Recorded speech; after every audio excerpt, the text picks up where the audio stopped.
Hello friends, welcome to my channel Kahkasha youtuber channel में आपका बहुत बहुत स्वागत है। वेलकम है। तो फ्रेंड्स, हम आपको बता दें, इंडियन आइडल सीज़न 15 में श्रेया घोषाल जो कि मोस्ट पॉपुलर रह चुकी हैं जज, लेकिन आगे 16 के बाद में या 17 में क्या वो दिखाई देने वाली है हमें श्रेया, क्योंकि उन्होंने इस सीज़न में काफ़ी ज़्यादा बुरा जजमेंट किया है। लोगों की तो यही राय है। चलिए दोस्तों, पूरी खबर हम आपको आगे बताते हैं। क्या श्रेया घोषाल हमें सीज़न 16 में दिखाई देंगी या उन्हें आना चाहिए या नहीं। लेकिन दोस्तों, आपने अभी तक हमारे चैनल को सब्सक्राइब नहीं करा है, सब्सक्राइब कर लें और बेल आइकन भी ज़रूर दबा दें ताकि अगली नोटिफिकेशन आपको सबसे पहले मिले। तो फ्रेंड्स, जैसा कि हमने अपनी और भी वीडियो में बताया है कि इंडियन आइडल सीज़न 15 में रह चुके हैं जज विशाल दादलानी, श्रेया घोषाल और बादशाह। लेकिन यहाँ पे जैसे ही फिनाले हुआ था इंडियन आइडल सीज़न 15 का, उसके फ़ौरन बाद ही ये खबरें फैल गई थी सोशल मीडिया पर कि विशाल दादलानी ने अलविदा कह दिया है इंडियन आइडल को हमेशा हमेशा के लिए, और अब वो आने वाले सीज़न में कभी भी नहीं आएंगे ऐसा जज बनकर इंडियन आइडल में, क्योंकि उन्होंने ये स्टेटमेंट दी है कि वो इंडियन आइडल में 6-7 महीने ब्लॉक होकर नहीं रह सकते, बंद होकर के नहीं रह सकते हैं। उन्हें आज़ादी चाहिए, वो अपने कॉन्सर्ट करना चाहते हैं, अपने लाइव शो करना चाहते हैं, और जैसे वो इंडस्ट्री में अपने फिल्मी सॉन्ग गाते आए हैं वो वैसे ही करेंगे, लेकिन अब रियलिटी शो में नहीं आएंगे। और ख़ासकर वो इंडियन आइडल के लिए तो स्पेशली मना किया है कि वो इंडियन आइडल में नहीं आएंगे। लेकिन दोस्तों, अब विशाल के बाद में खबरें ये भी फैल रही हैं कि अब क्या श्रेया घोषाल को आना चाहिए एज अ जज बनकर या नहीं आना चाहिए, क्योंकि यहाँ पे श्रेया घोषाल के भी खिलाफ जनता ने काफ़ी कुछ बोला है कि वो सही जजमेंट नहीं करती हैं, और वो जब भी आई हैं इसमें इंडियन आइडल में तो उन्होंने फेयर डिसीज़न नहीं लिया, खासकर कि ये सीज़न 15 में, क्योंकि यहाँ पे कुछ कंटेस्टेंट को लेकर उन्होंने बहुत ही ज़्यादा अनफेयर डिसीज़न लिए हैं। ठीक है, भले ही उन्होंने मुंह पर बहुत अच्छे कमेंट दिए, उसमें देखो एक हमारे सामने उदाहरण है, एग्जाम्पल है रागिनी शिंदे का। रागिनी शिंदे की परफॉर्मेंस में उन्होंने हर बार बहुत अच्छे अच्छे कमेंट्स दिए, लेकिन उसके बावजूद श्रेया घोषाल ने उनको निकाल दिया। ठीक है, उन्हें टॉप 6 में भी जगह नहीं दिला पाई। और अगर हम बात करें उनके जब सिलेक्शन की बिगनिंग की, तब भी श्रेया घोषाल ने, उनकी आवाज़ इतनी अच्छी थी रागिनी की कि किसी भी रियलिटी शो में अगर वो जाती है, ऑडिशन देती, तो वो पहली बार में ही सिलेक्ट हो जाती, क्योंकि इतने अच्छे अच्छे जो भी परफॉर्मेंस देती आई हैं वो उसमें ऑडिशन में ही उनकी आवाज़ का पता चल गया था कि वो आने वाले टाइम में और कितना अच्छा गा सकती हैं।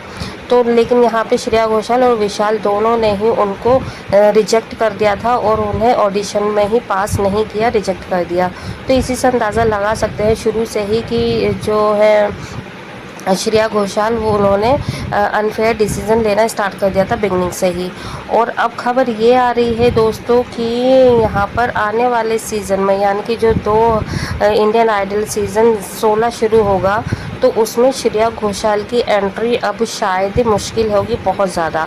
अगर श्रेया घोषाल खुद भी चाहेंगी कि वो आएंगी, जज बनकर आना चाहेंगी, तब भी मेकर्स उन्हें एक कह सकते हैं कि उनका चांसेस सिर्फ 20% है कि उनको बुलाएंगे, क्योंकि इस बार जनता ने उनके खिलाफ बहुत ज़्यादा कमेंट्स करे हैं और यही चीज़ बोली है, श्रेया जो है वो डिसीज़न गलत लेती हैं, रॉन्ग डिसीज़न लेती हैं, और वो फेवरेटिज्म करती हैं शुरू से ही। जो उन्हें पसंद है या उनकी जगह का है या उनसे बिलोंग करता है किसी भी तरीके से, तो वो उन्हें ही मतलब आगे बढ़ाती हैं, और वहीं पर उनका फेयरनेस पता चल जाता है कि वो किसको लेकर फेयर है और किसको लेकर अनफेयर है। क्योंकि देखें, यहाँ पर अनिरुद्ध ने भी अपने इंटरव्यू में कहा ही था कि जो पर्दे के सामने होता है, पर्दे के पीछे वो बहुत कुछ अलग है। ठीक है, तो इन सारी चीज़ों से यही आइडिया आप लगा लीजिए कि जो श्रेया घोषाल है, तो उनका जो, अगर हमें टीवी पे बाय जैसे ऑन एयर दिखता है कि वो काफ़ी अच्छे से कंटेस्टेंट से मिलती हैं। इनफैक्ट जब कंटेस्टेंट परफॉर्म भी कर रहे होते हैं, उन्हें किसी और की मतलब जो वॉइस है, सिंगिंग है अच्छी लगती है, तो स्टेज पे जाकर वो शेयर भी करती हैं, स्टेज शेयर करती हैं, और साथ में उनके गाती भी हैं, परफॉर्म भी करती हैं। लेकिन ये सिर्फ एक दिखावा है, या सिर्फ वो जनता को अपनी तरफ अट्रैक्ट करने के लिए ये सब करती हैं, या फिर वो ये सोचती हैं कि इंडस्ट्री में वो बहुत ज़्यादा पुरानी है, कभी जनता उन्हें नापसंद ना कर दे, तो इसलिए वो सिर्फ अपनी वाहवाही के लिए ये सब करती है। तो ये जानना हमारे लिए बेहद ज़रूरी है। और दोस्तों, ये भी आप हमें बता सकते हैं कमेंट करके कि अगर मौका मिलता है उन्हें नेक्स्ट सीज़न में जजमेंट करने का, तो क्या आप श्रेया घोषाल को एक्सेप्ट करेंगे या फिर नहीं करेंगे, या फिर श्रेया घोषाल को भी अपने ही आप जैसे कि विशाल दादलानी ने बोल दिया है, अपने इंस्टा पे डाल दिया है कि भाई अब वो नेक्स्ट ईयर नहीं आएंगे इंडियन आइडल में, नेक्स्ट ईयर क्या वो कभी नहीं आना चाहते। तो उसी तरीके से श्रेया घोषाल को भी बोल देना चाहिए कि अब वो इंडियन आइडल नहीं करेंगी, क्योंकि उनके खिलाफ जनता नहीं है और जनता है उनके खिलाफ, और जनता अब उन्हें नहीं पसंद कर रही है। इनफैक्ट मैं तो ये कहूँगी कि अगर वो नेक्स्ट सीज़न में आती हैं तो अगर उन्होंने डिसीज़न फेयर नहीं लिए तो मुश्किल हो जाएगी श्रेया के लिए कि वो जो भी सिंगिंग करती हैं, कभी श्रेया हमेशा हमेशा के लिए बाइकआउट ना हो जाए जनता की तरफ से। ऐसा ना हो कि कभी जो ऑडियंस है, लोग हैं, कि वो उनके गाने सुनना ही बंद ना कर दे।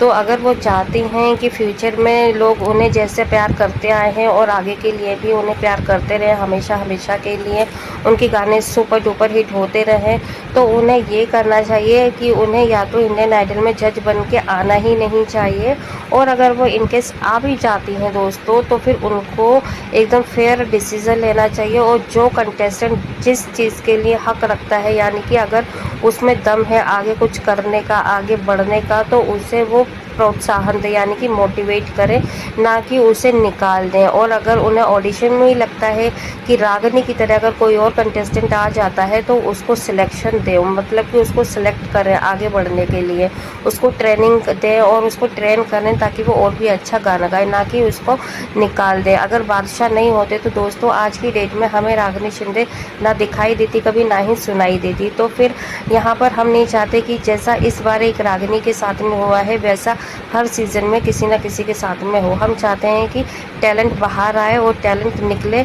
अगर एक श्रेया यहाँ पे बॉलीवुड में, हॉलीवुड में या सब जगह पर है, तो ऐसी और भी कई श्रेयाएँ, कई लता आए और कई आशा जी आए, जैसे कि रागिनी आई है, एक नई आशा, नई लता। वेल दोस्तों, आप क्या कहेंगे इस बारे में? क्या श्रेया को नेक्स्ट सीज़न में आप लोग देखना चाहते हैं या नहीं? आपकी राय जानना बेहद ज़रूरी है। आप अपनी राय कमेंट बॉक्स में कमेंट करके ज़रूर बताइएगा, और आप ये भी बताइएगा कि जैसा अनफेयर डिसीजन रागिनी के साथ हुआ है, क्या आप चाहेंगे कि आने वाले सीज़न में अगर श्रेया आती हैं तो वो ऐसे डिसीज़न लें, या फिर अगर आए तो वो डिसीज़न सही लें तो आप एक्सेप्ट करेंगे? वेल, जो भी आपकी राय है कमेंट में ज़रूर बताएं। वीडियो अच्छी लगी है वीडियो को लाइक कर लें, चैनल को ज़रूर सब्सक्राइब करिएगा। मिलूंगी एक और नई अपडेट के साथ, तब तक अपना ख्याल रखिएगा। Bye bye.